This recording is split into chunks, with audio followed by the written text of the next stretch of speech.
Hey everyone. If you want predictable, recurring revenue from your Shopify store, yeah, subscriptions can be a game changer. In this video, I'll walk you through how to set it up properly. First, choose your subscription type. I mean, this could be replenishment, curated boxes, or membership access.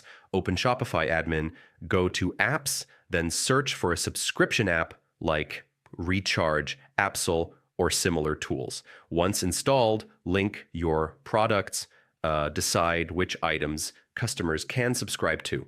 Configure billing frequency, yeah, weekly, monthly, or custom intervals depending on your business. Encourage signups with discounts or perks. I mean, even a small saving can increase conversions. Clearly explain benefits. Highlight savings, convenience, and cancellation flexibility. Enable emails for renewals, failed payments, and reminders. Yeah, automation keeps churn low. Track subscriber growth, churn rate, and lifetime value. I mean, subscriptions are data-driven. And that's it. With the right setup, subscriptions can stabilize revenue and boost long-term profitability. Thanks for watching.